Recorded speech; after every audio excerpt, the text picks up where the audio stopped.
konten kali ini kita akan membahas tentang Tasikmalaya Tourism Planner 2022, di mana kegiatan ini merupakan suatu kegiatan yang bakal menghasilkan atau melahirkan tenaga profesional, baik itu di bidang pariwisata ataupun di bidang ekonomi kreatif. Alhamdulillah, pada kesempatan ini kita kedatangan tamu yang sangat spesial banget. Dia salah satu mentor lah kalau di Kota Tasik. Dia generasi muda yang peka terhadap perkembangan baik itu pariwisata ataupun ekonomi kreatif di Kota Tasikmalaya.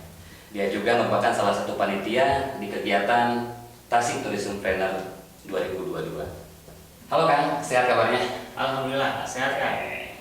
Sebelum kita ngebahas yang lain, barangkali ada rekan-rekan atau para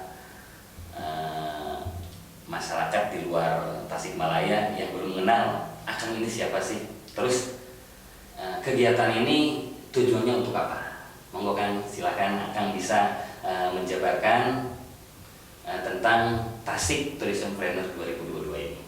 Oke, terima kasih Kang. Terima kasih atas undangannya ya Kang. Ya. Ngobrol santai ini. Ngobrol santai. Oke, sebelumnya saya perkenalkan diri, saya Roni Pitra Kang. Roni Pitra. Ya. Kalau kegiatan sehari-hari saya sih lebih ke terkait aja ya, sebagai desainer grafis ya, sebagai pengusaha di bidang percetakan. Ya. Kalau di organisasi saya sebagai ketua dari TCIC. TCIC itu adalah Tasik Creative and Innovation Committee Kang. Ini adalah komite ekonomi kreatif yang ada di Kota Tasikmalaya. Seperti itu.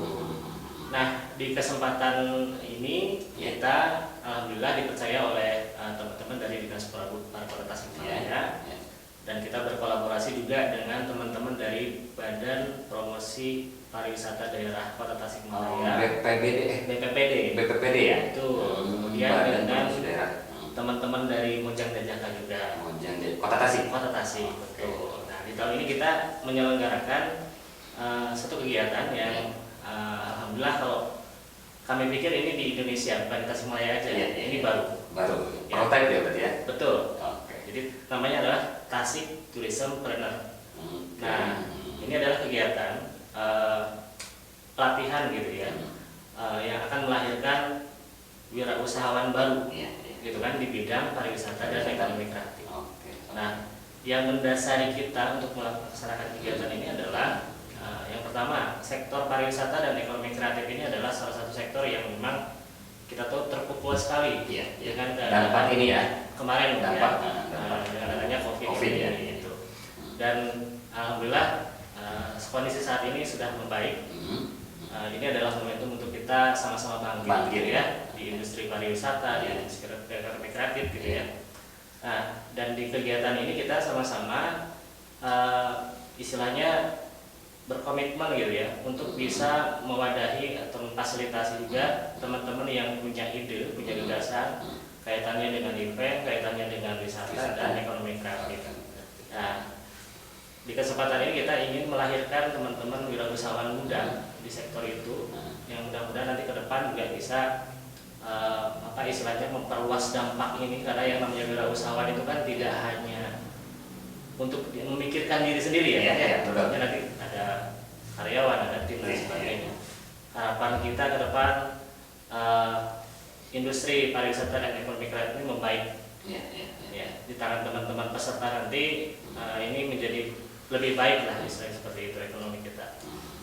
Terus ini Kang, kegiatan ini bentuknya kayak gimana sih untuk di awalan kegiatan yang Tasik Tourism Planner 2022 ini? Setelah itu kita adakan bootcamp selama 2 hari 1 malam. Itu insya Allah bertempat di Pasir Pataya, Ciberem, Kota Tasik ya. Nah, ini sedikit berbeda dengan konsep pelatihan pada umumnya. Kalau biasanya kan di hotel atau di kelas gitu seperti itu ya. Kalau ini kita bikin konsep yang terbuka outdoor gitu ya, dan ngecamp juga gitu. Jadi nginepnya bukan di bed gitu, tapi di tenda gitu. Nah, di 2 hari ini kita akan hadirkan beberapa narasumber, tentunya yang memang benar-benar kompeten di bidang pariwisata dan ekonomi kreatif tadi gitu kan. Dan setelah pelatihan yang 2 hari ini atau bootcamp yang 2 hari ini akan kita lanjutkan di proses pendampingan usaha kan? Pendampingan. Betul. Rangkaian dari bootcamp itu. Setelah bootcamp itu nanti ada pendampingan usaha, itu insya Allah akan dilaksanakan di bulan Mei. Bulan Mei. Itu pesertanya berapa? Dibatasi nggak kan? Target kita 200 peserta. Maksimal 200 ya. peserta. Ya. Oke. Itu gabungan semua nggak? Kalau yang nggak, maksudnya gini, kan tadi ada pariwisata sama ekonomi kreatif nih. Betul. Yang 200 peserta itu apakah dia masuk di 2 kelas itu atau ada pembagian kelas lagi kan? Campur tapi bebas. Porsinya misalkan mau 100-100 apa 50-150 nggak masalah. Intinya 200 itu adalah total peserta dari 3 kategori kan? Oh, ada 3 Ada kategori ya? 3 kategori. Iya. Jadi di Tasik Tourism Planner ini kita punya 3 kategori.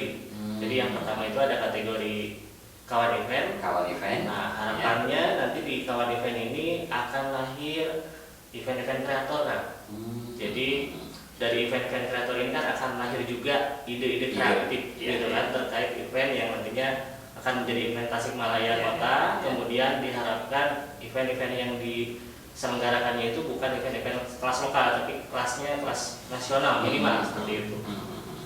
Kita kenal kalau di Jogja itu ada Prambanan Jazz, seperti itu. Kemudian di Dieng ada Dieng Culture Festival seperti itu. Minimal ya di Tasik juga ada event-event yang berkelas nasional minimal seperti itu. Minimal ada yang dari luar dia datang ke Tasik untuk betul. Karena harapan kita event ini akan menjadi penarik massa, ya. Jadi penarik wisatawan dari luar kota Tasikmalaya masuk ke Tasikmalaya. Yang menjadi pemantiknya itu. Tapi nggak berbenturan sih Kang nih, ini jauh ya, karena kita bikin event yang identik Tasik dikenal dengan kota santri, itu beda lagi. Apa itu ini satu tantangan atau emang kayak gimana nih untuk kultur di Tasikmalaya sendiri? Tantangan sekaligus ya ini menjadi hal yang menarik karena kan berangkat dari semacam kearifan lokal. Kita juga bukan berarti ingin menghapuskan gitu kan misalnya apakah itu tradisi, apakah itu budaya, apakah itu nilai-nilai yang ada di kota Tasik. Justru tantangannya di sini adalah memadupadankan antara kearifan lokal itu dengan hal-hal yang baru kan istilahnya seperti itu. Itu yang disebut kreatif kan di sana. Itu menciptakan suatu hal baru itu kan bukan berarti meninggalkan tradisi lama seperti itu. Betul kan. Oke, siap. Tadi berarti ada 3 kategori atau 3 kelas. Pertama kelas kawan event, yang kedua ada kelas kawan lokal. Betul. Nah, kawan lokal ini diperuntukkan untuk teman-teman ya yang ada minat di industri pariwisata kan, khususnya di trip organizer lah seperti itu. Nah, nanti yang dihasilkan dari kategori kawan lokal ini adalah paket wisata kan. Paket wisata. Iya, paket wisata berbasis aktivitas mau itu minat atau hobi. Jadi harapannya kawan-kawan lokal yang nantinya akan diciptakan dari kegiatan Tasik Tourism Planner ini bisa membuat paket wisata berbasis aktivitas, bukan berbasis tempat ya Kang ya. Berbasis aktivitas. Contohnya kayak gimana nih Kang? Contohnya gini, kita kenal bahwa teman-teman kreatif itu kan banyak sekali ya, bidangnya. Ada contoh fotografi lah. Fotografi itu kan bisa dikemas juga menjadi suatu daya tarik wisata. Jadi satu misalkan bikin foto trip gitu kan, itu juga bisa. Atau yang suka istilahnya goes gitu ya istilahnya, itu kan kadang hobi olahraga gitu, itu juga bisa dikemas menjadi satu kemasan ya istilahnya paket wisata, menjadi daya tariknya. Nah, jadi harapan kita ini teman-teman kawan lokal ini bisa menciptakan paket-paket wisata seperti itu. Jadi bukan menciptakan tempat wisata, bukan, tapi menciptakan aktivitas yang nantinya akan menjadi daya tarik wisata. Karena di industri pariwisata Tasik ya, kita pegang prinsip kalau mau ke Tasik itu bukan mau kemana, tetapi mau ngapain kan. Itu yang menjadi isinya kata kunci lah seperti itu. Tadi menarik ya Kang ya, paket wisata berbasis aktivitas. Itu karena apa? Emang kota Tasik nggak punya spot wisata? Atau emang ada gitu? Atau emang segmennya ke situ? Kota Tasikmalaya ini kan dikenal karena SDM-nya ya, yang kreatif dan seperti itu. Kemudian di satu sisi kita juga tidak memiliki banyak potensi wisata alam. gitu kan. Nah, di sini kita lihat ada potensi SDM dengan berbagai macam skill gitu istilahnya, dengan berbagai macam keahlian, hobi dan sebagainya. Dan di sana kita melihat juga ada peluang untuk bisa dijadikan daya tarik wisata, gitu kan. Karena kita lihat di daerah lain pun belum banyak yang istilahnya concern di daya tarik wisata bebas aktivitas. Jadi kebanyakan tuh masih ke satu tempat gitu kan. Kita foto-foto segala macam, selfie, udah itu bubar, selesai kan gitu. Kalau aktivitas ini kan yang dibangun adalah rasa ya, yang dibangun ini adalah kesan gitu. Setelah itu ada hal yang ada rasa yang menempel terus gitu kan. Nanti teringat Tasik ada ini ya, gitu kan. Budayanya, penting budayanya juga bisa dimunculkan di sana ya, bahwa budaya Tasik ini dengan ramah, somea gitu kan. Betul. Oke. Bahkan kita ada juga teman-teman kawan lokal yang sempat bikin melukis ya, payung gelis. Itu kan produk kearifan lokal kita. Nah, biasanya kalau dengan kondisi biasa gitu ya, mengedukasi masyarakat untuk bisa atau mengenal istilahnya mengenal payung gelis, kemudian mau nulis tahu proses pembuatan payung gelis dan lukis seperti apa, itu susah kan. Kalau dikemas menjadi satu paket wisata itu jadi daya tarik. Gitu kan istilahnya. Dan alhamdulillah itu sudah terbukti di beberapa waktu ke belakang gitu ya. Antusias dari wisatawan gitu. Nah, ini kan peluang untuk si kawan lokalnya tadi. Betul. Gitu kan. Bahkan dari peluang itu kita bisa juga menciptakan mengembangkan ide-ide lain gitu kan, aktivitas lain kan seperti itu.